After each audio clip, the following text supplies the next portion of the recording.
হাই আপোনালোকে আছে এক্সপাৰ্ট একাডেমিৰ সৈতে সো এনেকুৱা ধৰণৰ প্ৰশ্ন বহুতকেইটা অলৰেডি সলভ কৰা হৈছে আপোনালোকে আমাৰ চেনেলত গ'লে দেখা পাব যে প্ৰশ্নবিলাক সলভ কৰি দিয়া হৈছে সো ইমান ডাঙৰ প্ৰশ্নবিলাক একচুৱেলি একেবাৰে পঢ়ি তাৰপিছত সলভ কৰাটো অসুবিধা হয় সেইকাৰণে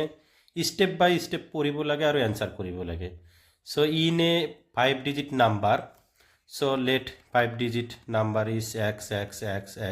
x 5 digit number. So here is unit place, then 10 place, then 100 place, then 1000 place, and then 10,000 place. Sorry, then 10,000 place. So the unit, the digit at the 10 place is 8. 10 place ot ki ase 8 ase. So 10 place means 10 place ot ki ase 8 ase. Jodi ami logo logo option keta jodi choku purao tenhole ami kintu kobo parim je option number B aru option number C নহয় কারণ option number B আর সি 10 প্লেসত 8 নাই only code আছে এ আর ডিত আছে so এটা already দুটা elimination কৰিলো আৰু অবজেক্টিভ টাইপৰ কোশ্চেন বিলাক একচুয়ালি এলিমিনেশন পদ্ধতিতে কৰিব লাগে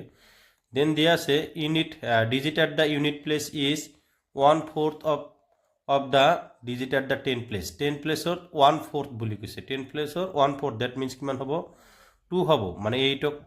4 টাইমস ভাগ কৰি তাৰে এক ভাগ কিমান হ'ব 2 সো এই দুইটাতে সেম আছে then sum The digit at the 1000 place is 0. 1000 place at ki ase 0. So 1000 place at 0 ami upor duta option sum A aru D to sum. So 1000 place at 0 kot ase option number D ত আছে aru option number 8 নাই গতিকে correct answer to আমি already পাই গৈছো option number D উত্তর so বাকিখিনি question আমি পড়িবলগিয়াই হোৱা নাই so what is the number এই নাম্বাৰটো কি উলিয়াব দিছে গতিকে আমি এটো আনসাৰটো পাই গলো সো এনেকুৱা ধৰণৰ ট্ৰিক্স পাবলৈ হলে আমাৰ চেনেলটো ফলো কৰি ৰাখিব ধন্যবাদ